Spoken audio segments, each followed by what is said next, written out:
Do you ever need to cut large sheet lumber, but you don't have a track saw and you don't have a table saw, or your table saw is not big enough to accommodate it?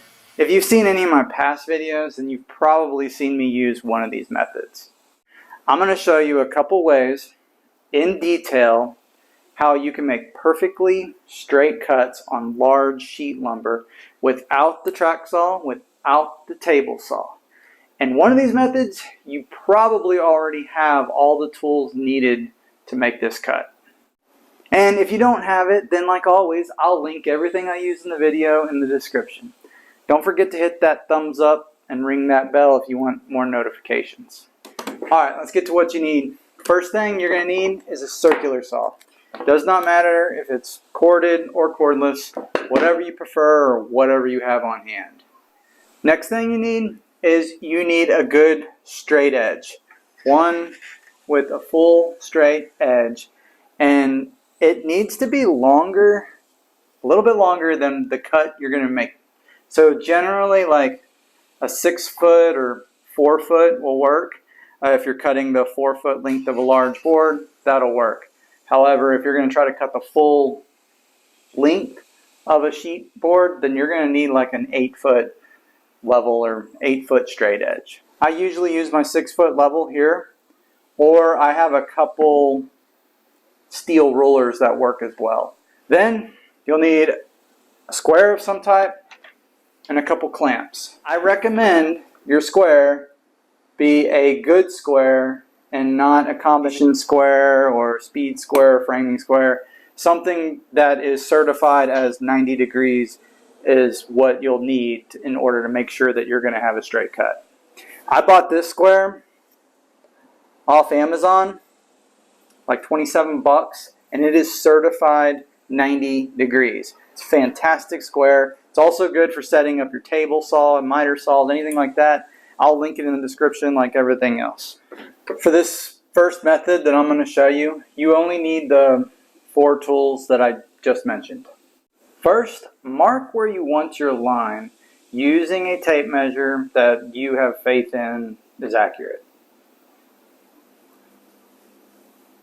There are 2 ways of setting the straight edge up for your cut. You can put the blade up against your mark where you want to start your cut, or you can measure the distance from your saw tilting base edge to the outside of the blade and use that measurement from the line. Either way works fine. If you're just putting your blade on the mark, then you just hold the saw in position and place your straight edge up against the tilting base edge. Without moving your straight edge out of position, you use your square to make sure the straight edge is nice and square and clamp down the straight edge. Now, if you're using the measurement from the tilting base to the edge of the blade, in my case it's 1.5 inches, then you just set your straight edge back that distance from your mark. And then of course you use your square and clamp it down. Once you have your straight edge clamped and square, you're ready to make your cut. Without the track saw. From here, all the other fundamentals of using your circular saw come into play, so make sure you follow those. If you are new to circular saws, I highly recommend, I recommend this for anybody anyways, is read the manual. Read the manual that came with it, from front to back. I always read mine. Anybody that says they don't read their manual is full of crap. And if they're not doing it, then they're missing out on some good information. Anyways, read the manual. Then, watch a good video if you haven't used the circular saw before, you're new to it.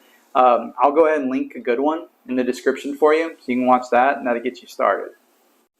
A few of the basics, though, just to keep on the top of your forefront. Elevate your workpiece. Make sure it's secure. Make sure you're keeping the tilting base up against your straight edge during your cut. This is basically exactly like, not exactly, but it's like working a table saw, only you're moving the blade and not the workpiece. Whereas in a table saw, you're moving the workpiece and the blade is stationary. Kind of the same thing. Every time I've used this method, it works flawlessly. The one drawback though is it does take a little bit of time to set up for each cut. But hey, this is woodworking. If we're in a hurry, what's the point, right? Now, I don't use this method all the time because I do have a table saw I can use a lot of time. I generally use this for large sheet goods that I need to break down into manageable pieces to where I can use them on my table saw. So often I will cut these in a way that they're slightly bigger than what I need, and I'll trim them up on the table saw. But if you don't have a table saw, this works just as well. If you don't want to invest in a table saw and you're just wanting to make some good straight cuts for whatever you're working on, this will do it. I told you at the beginning of the video there were two methods, and there are. The second method involves buying a specially designed tool to do just what I showed you here, only you don't need the clamps and stuff. It's specifically designed for this. I do not have one of these. However, I've heard they work really, really well. One of the popular brands, I believe, is made by Craig. If you've been doing woodworking, you probably know Craig. That's probably the one I'm going to purchase. Not that I'm a brand looker or anything like that. I've just heard good things about it and that it actually works. So I will purchase one in the future, but for now, what's the point? This works absolutely just fine. But anyways, I'll link that for you as well in the description if you want to go and purchase it. I don't think it's that expensive for the smaller one, but hey, check it out for yourself. Anyways, hopefully this helps y'all. I'll see you next time. I usually use my start that over.